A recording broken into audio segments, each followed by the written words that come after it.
Okay, well, this is going to be my final little talk about um, thoughts on the Epstein case and just childhood trauma in general. But um, the Epstein case is such a big case, so that's why I'm calling it that. Because that really was my intent, was to share the book with everyone, encourage everyone to buy the book, and then talk a little bit about what happened to me, which is nowhere near what happened to Virginia. But so I just thought I'd share some final thoughts. I don't recall if I shared that um, my abuse started when I was 9, and I believe that Virginia started around the same time. She was a very young girl when it started with her dad and his friend. So that matters because these predators, they pick on you in the prime of your growing years, when your mind is being formed still. I mean, your body's not developed, your mind, something happened there. So your mind is not developed. Things, it's just really sad.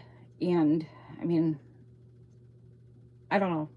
I just think back, like, I just remember thinking when I was growing up, that money wasn't an issue, and I just didn't want nothing to do with it. And then after reading her book and seeing how she felt and how this stuff paralyzes us, halts us, stops us, stumps us for life, you damn right. I wish I would have had the strength and the willpower to have taken my dad's estate to court. The only thing I wouldn't have wanted to do was to take anything away from my siblings, even though my siblings, I only talked to one or two. My siblings and I are not close. Out of 8 of us, we're all still living.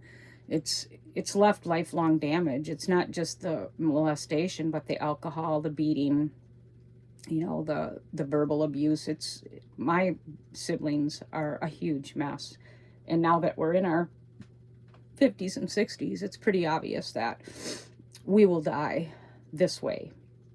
I do consider myself a success. I think my brothers they're just oblivious to life. And a couple sisters they're just lost.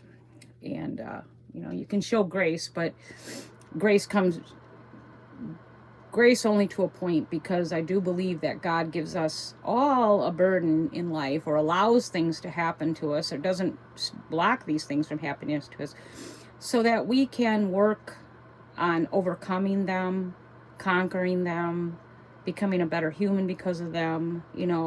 Like, I know I was aware of God at a very young girl, and I just remember almost like in an audible voice saying to me, hang on, it's not supposed to be like this. It's going to get better. It's going to get better. And it did get better. I don't think I had the life that I would have liked to have had because of what happened to me as a child. And then, of course, the man that I married has been, I was just telling him this morning, ever since I met him at the age of 15, financially, he's just been a nightmare. I mean, even when we were dating, he was stealing money from me when we were dating. He was forging things. He was doing very bad things when we were dating, and I just ignored all that or missed it, or, like I said, it didn't appear as bad to me because I was coming out of my home, which was really bad. So the stuff I was going through with Greg appeared good or normal or better. So, but I can't believe that I'm going to die with a broken the financial picture of our life is just disgusting. It always was, and it'll end that way. The only reason that I've got any blessings or things that I've had or gifts that I've had is through the generosity of mainly my children, a couple fundraisers, and then there were some cancer organizations that helped with a vacation. But otherwise, I've lost every home we had. We had 3 homes. He's lost every one of them. I now live in a tiny house, which, even though I love this tiny house, to me, this is not where I wanted to end my life. It bothers me. I get isolated. That's another thing. I think this goes back to the abuse, too. It's like we don't know how to just stand up and just say, okay, enough. I'm not doing this anymore. Like right now, I really feel like this is not where I want to end my life. I need to be where there's more people. It's very isolated out here 5 months out of the year. And the people that are out here during the summer months, they're all pretty much drunks. And if you're not in the drinking clique, you know, you're not welcome.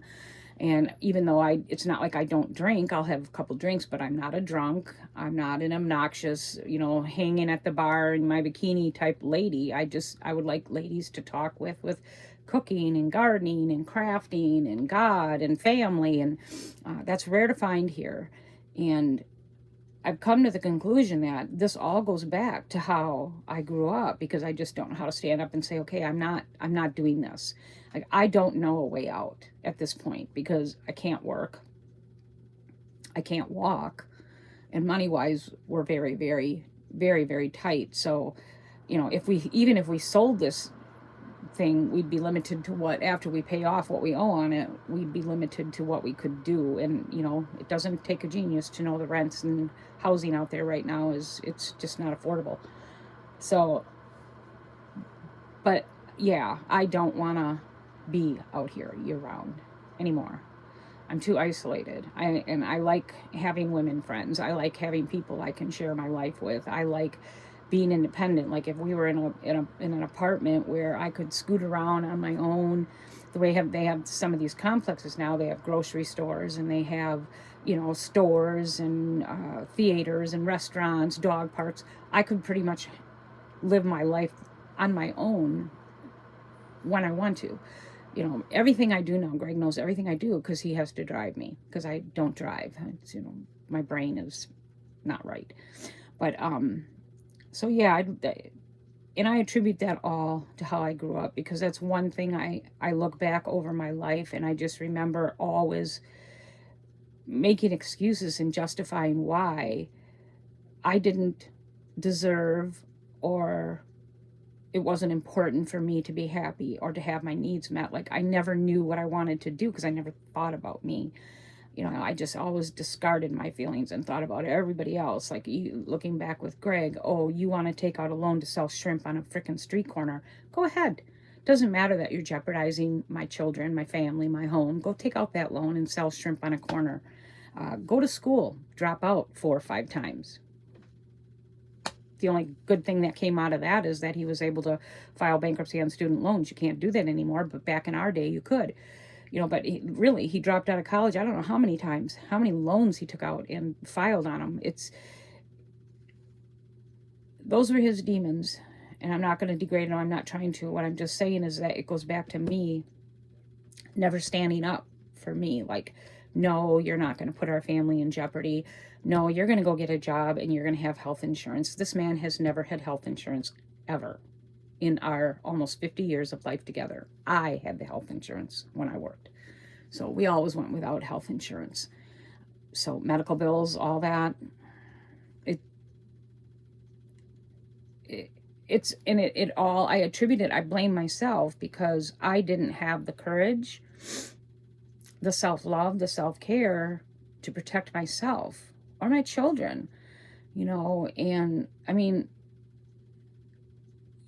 when you get older, you always say, oh, if I had known then what I know now, yep, that's a big case for me, because I'll tell you, he would have been kicked out of my house so fast, he wouldn't have saw it coming. It would have just been gone. You're gone. You're not coming back into this place until you have a good paying job, health insurance, you're, you know, not using drugs, not gambling, not doing all the crazy crap he was doing. No, you're not going to go to school. You're going to take care of the family that you had.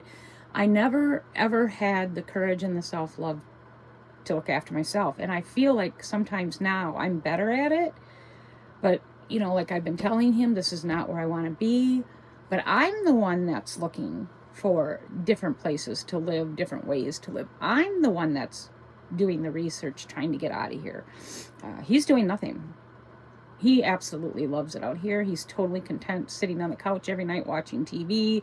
You know, he thinks he lives in a mansion in a millionaire's park, which is fine. I'm glad that he does. But for me, I have a lot of needs that aren't being met.